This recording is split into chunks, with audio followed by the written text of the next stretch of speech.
si on ne fait rien pour l'égalité professionnelle entre les femmes et les hommes, le Forum économique mondial nous dit que c'est en l'an 2186 qu'on atteindra l'égalité entre les femmes et les hommes. En 2186.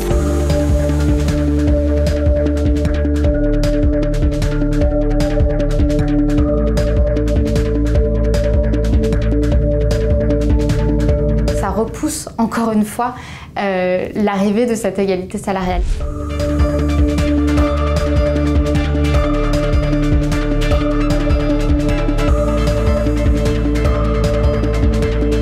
Nous, ce qu'on propose, et ce qu'on demande au gouvernement, c'est de mettre en place un trio d'actions qui a fonctionné dans d'autres pays, et notamment dans les pays d'Europe du Nord, pour endiguer ces inégalités salariales. Alors c'est quoi ce trio d'actions? Dans un premier temps, une transparence des salaires. Donc on demande au gouvernement de demander aux entreprises de publier leurs salaires pour déjà avoir une comparaison au sein des entreprises de plus de 25 salariés. Alors pourquoi plus de 25 salariés? Pour qu'on puisse comparer finalement plusieurs postes. La seconde proposition, c'est un certificat d'égalité obligatoire. Donc ce qu'on propose, c'est de demander aux entreprises qu'elles prouvent elles-mêmes qu'elles respectent ces égalités de salaire, sans quoi elles feraient face à des amendes. Dans un troisième temps, ce qu'on propose, c'est un congé paternité qui soit équivalent au congé maternité, comme en Suède. Ils ont mis en place ça dans les années 80, donc ça commence à dater.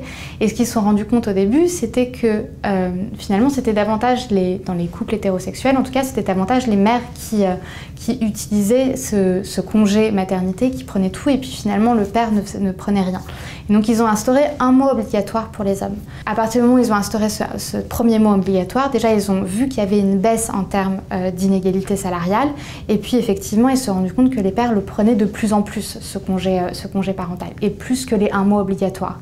Et ils sont passés à 2 mois au bout de quelques années, et aujourd'hui, on est à 3 mois obligatoires minimum pour les pères et 3 mois obligatoires minimum pour les mères. Et en fait, ce qu'on se rend compte, c'est que, assez naturellement aujourd'hui, du fait de l'effort gouvernemental, les femmes et les hommes prennent autant de congés parental au moment de la naissance de leur enfant. Ce qui permet d'être sur un pied d'égalité également dans le monde professionnel. Il n'y a plus du coup cette arrière-pensée de l'employeur qui va se dire « ouais, je vais peut-être plutôt prendre un homme pour ce poste-là parce que elle finalement elle s'approche de son premier enfant, il ne faudrait pas qu'elle parte en congé maternité parce que ce serait compliqué économiquement ». Je pense que toutes et tous on peut faire quelque chose vraiment à notre échelle en proposant des actions concrètes pour endiguer les inégalités. Par exemple, il y a une entreprise dans le nord de la France qui a affiché dans ses couloirs des grilles de salaire au sein de son entreprise.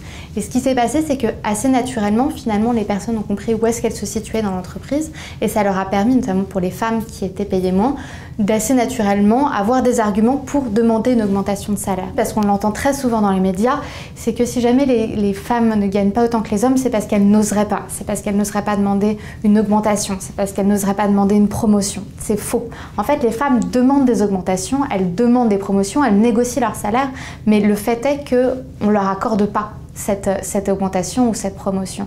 Donc il y a vraiment un décalage entre ce qu'on dit et notamment la notion d'autocensure chez les femmes, à savoir le fait de remettre la faute de ces inégalités salariales sur les femmes elles-mêmes alors que la cause fondamentale des inégalités salariales est systémique.